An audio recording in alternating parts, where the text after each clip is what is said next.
This story really happened. A little girl, a biker, and one sentence made the world cry.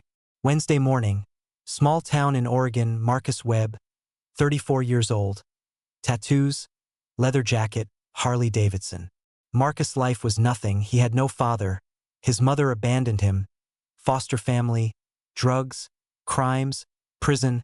Society gave up on him.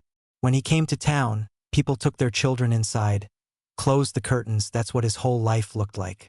He stopped at Maggie's diner, sat in the corner with his back to the wall, ordered black coffee and eggs. People judged him, and then a little girl saw him, Sophie, 5 years old, with her mother Emily. Sophie had her story.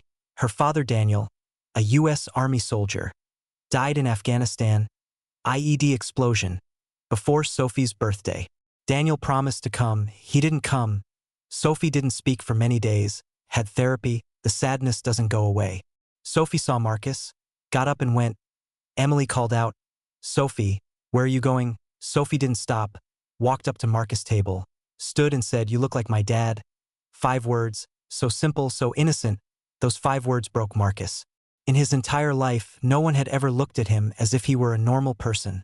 A child saw a human being in Marcus, no one terrible, just a person. Marcus knew that Sophie had no father. It hurt very much. After Sophie sat down, Marcus ordered juice. Sophie said, "My dad was also this tall." She touched Marcus' arm. Marcus' eyes filled with tears. Sophie then said, "He promised he'd come to my birthday. He didn't come." That line was hard for Marcus.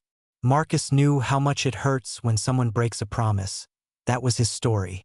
Emily came over. Marcus said, "It's okay. Let her sit." Emily saw Marcus' moist eyes. She understood. Sophie stayed 10 to 15 minutes, talked about her father, stories, tea, food. Marcus started listening very carefully. Before Sophie got up, she said, "Will you be here tomorrow? I want to tell you more about my dad." Marcus' heart broke. He wouldn't be there tomorrow. He always kept moving. But Sophie held onto his sleeve and said, "Promise me." Promise, a dangerously charged word. Marcus looked at Sophie's hand. A small hand, clean, innocent. "I promise," he said. He stayed. All night in town. He came back in the morning to Maggie's. Sophie was there.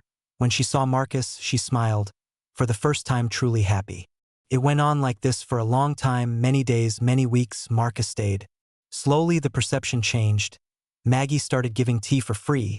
Someone asked for a repair. Marcus took care of it. Marcus didn't do this to look like a good person. Sophie gave him the moment when he felt he mattered. Emily and Marcus became friends. Then something more. Sophie started saying Uncle Marcus.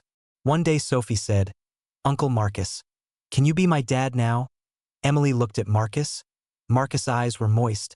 But this time differently. Those tears came from a feeling Marcus had never felt.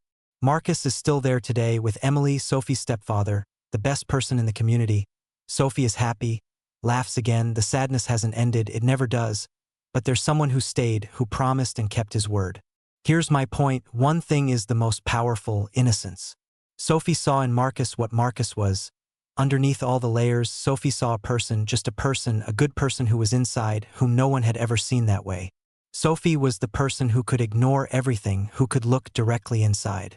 Marcus is proof that a person can always change, no matter how broken they are, no matter if the world decided they are nothing. One moment, one person, one promise can change everything. "You look like my dad." 5 words changed a person's life. That is the true power of a person.